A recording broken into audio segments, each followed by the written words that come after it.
to overthrow this old world order so the new world order can be brought in. And you feel that we aren't heading towards a 1930s-style depression, No. even though we see every week still unemployment growing and No, people are still worried. Yeah. In 1992, 1993, 1994, I worked with a former Satanist who had become born again. His name was Doc Marquis. And Doc has, he knew when he was still in the coven, he was introduced to the plan of the Illuminati, and he was trained in it for 3 years. And he said to me several times in those 3 years, David, understand this. Some severe economic times are going to come because they want to make significant changes in the economy. But the economy will not go into collapse. He says the Illuminati decided after the Great Depression of the 1930s, 1929, 1939, that the American people would never allow themselves to be manipulated into the final New World Order unless they felt fairly prosperous right up until the end. They don't want them to do the American people today to do what the American people did in 1929, 1930, and that is millions of them went back to their Christian roots. They went back to their knees. They went back to the churches. We had a revival going on. When times get tough, you look up. They didn't want that to happen, but they wanted people to be scared enough so that they would allow them to make this major change where we kill and bury capitalism and we bring in fascism, and then people will be returned to a level of what they consider to be prosperity. They will continue to pursue the gods of materialism. Yeah.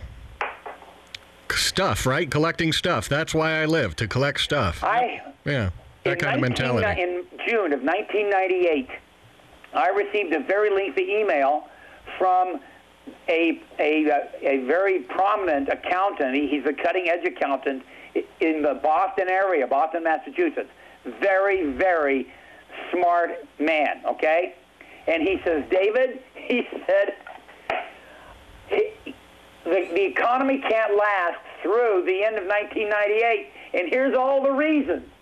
And he gave me 3 pages of reasons, and they were all right. Yeah. He was correct.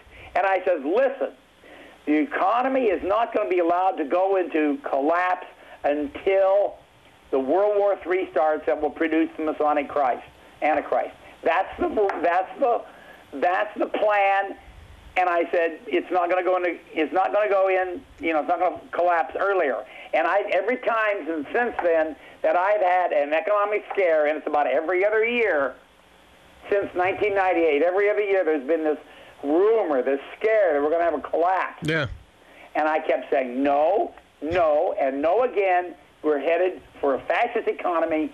They've got to make this change. They will not allow the economy to go into a collapse. Mm-mm.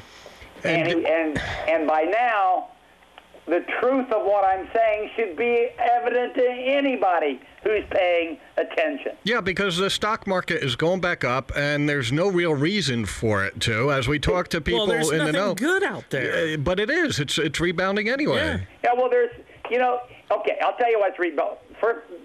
I'll tell you why it's rebounding. Okay. Okay. It's rebounding because Henry Kissinger said it. President Obama is primed to bring in the New World Order. And so therefore, while he's not going to be blamed by the American people for the economic mess that was deliberately created, he will be held accountable because it's his plan that was put on the table and put into effect to correct it. So now that it's his plan, and now that you've got to have a popular president to finish the creation of NAFTA, the North American Union, to do a lot of things, a lot of prophetic things that have to be done and done quickly to bring in the New World Order, you have to have good news. You've got to have good economic news. And so you get these stories that say, General Motors or Ford Motors' loss of $2 billion is less than anticipated, so their stock skyrockets. Yeah. I mean, it's all how you spin it, man. But you will see a spinning and a spinning and a spinning now by a very compliant mass media to build Obama up to where he is the true Teflon president.